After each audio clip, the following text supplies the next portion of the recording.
Hi friends, welcome back to my channel home style कुकिंगे। आज के আমি আপনাদের জন্য পালং শাক দিয়ে দারুণ একটা রেসিপি নিয়ে এসেছি। আপনারা কিন্তু আমার সাথে পুরো ভিডিওটাতে থাকুন আর দেখতে থাকুন রেসিপিটা আমি কিভাবে বানাই। আমি এখানে পালং শাকটা বানানোর জন্য দুটো মূলো নিয়েছি আর দুয়াটি পালং শাক নিয়েছি। এবার এটাকে ভালো করে কেটে ধুয়ে নেব। দেখুন বন্ধুরা, পালং শাকটা তৈরি করার জন্য আমি এখানে কিছু সবজি নিয়েছি, বেগুন, আলু, মূলো আর শিম নিয়েছি। শিমগুলো আমি ছোটো এখানে পেয়েছি, তাই আমি ছোটোই নিয়েছি। তেলটা এখানে গরম হয়ে গেছে। এবার আমি কিছুটা বড়ি নিয়েছি, ওগুলোকে ভেজে নেব।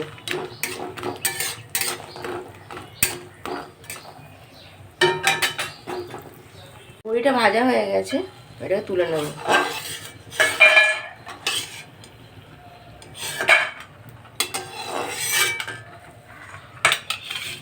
এবার মধ্যে ফোড়নে দেবো 5 ফোড়ন, দুটো শুকনো লঙ্কা।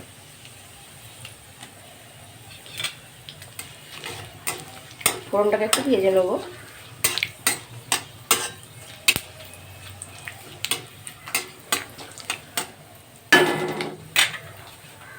এবার এর মধ্যে সবজিগুলো অ্যাড করে দেবো।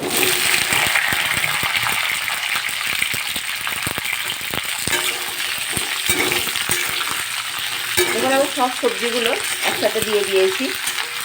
এটাতে কিন্তু আলাদা করে সবজি ভাজার দরকার নেই। এবার এটাকে চাপা দিয়ে হতে দেবো। এখন সবজিটা মোটামুটি ভাজা হয়ে গেছে। এবার এর মধ্যে হলুদ দেব,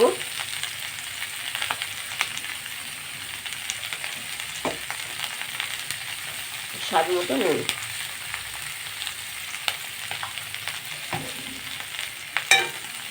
এখানে 4টে কাঁচা লঙ্কা নিয়েছি, সেটা দিয়ে দেবো।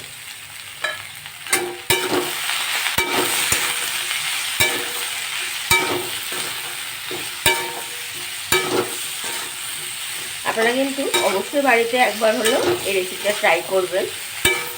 এই রেসিপিটা কিন্তু সত্যি খুব টেস্টি হয়।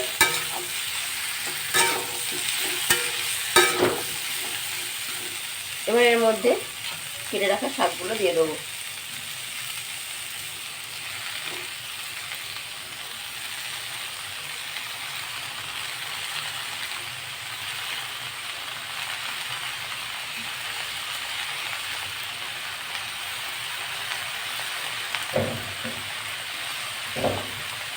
শাকটা এখন অনেকটা মনে হলো এতে চাপা দিয়ে রাখলেই এটা কমে গিয়ে শাকটা অনেকটা কমে যাবে।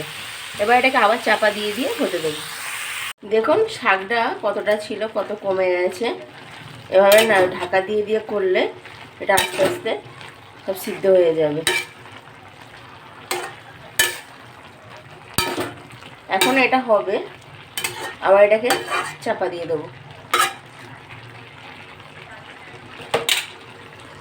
সবজিটা খুব ভালো করে সিদ্ধ হয়ে গেছে। এবার এর মধ্যে যে বড়িগুলো ভেজে রেখেছিলাম সেগুলো আমি একটু হাতের সাহায্যে ভেঙে নিয়েছি। এবার এর মধ্যে একটু চিনি দেবো, সামান্য।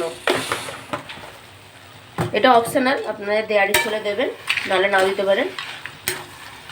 তবে শাকের মধ্যে একটু চিনি দিলে ভালো লাগে।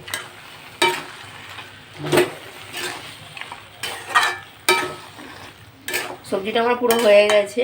এবার এটা নাড়িয়ে নামিয়ে নেব। আপনাদের যদি আমার ভিডিও ভালো লাগে তাহলে লাইক, কমেন্ট, সাবস্ক্রাইব করতে ভুলবেন না। ভালো থাকবেন, সুস্থ থাকবেন। Thanks for watching.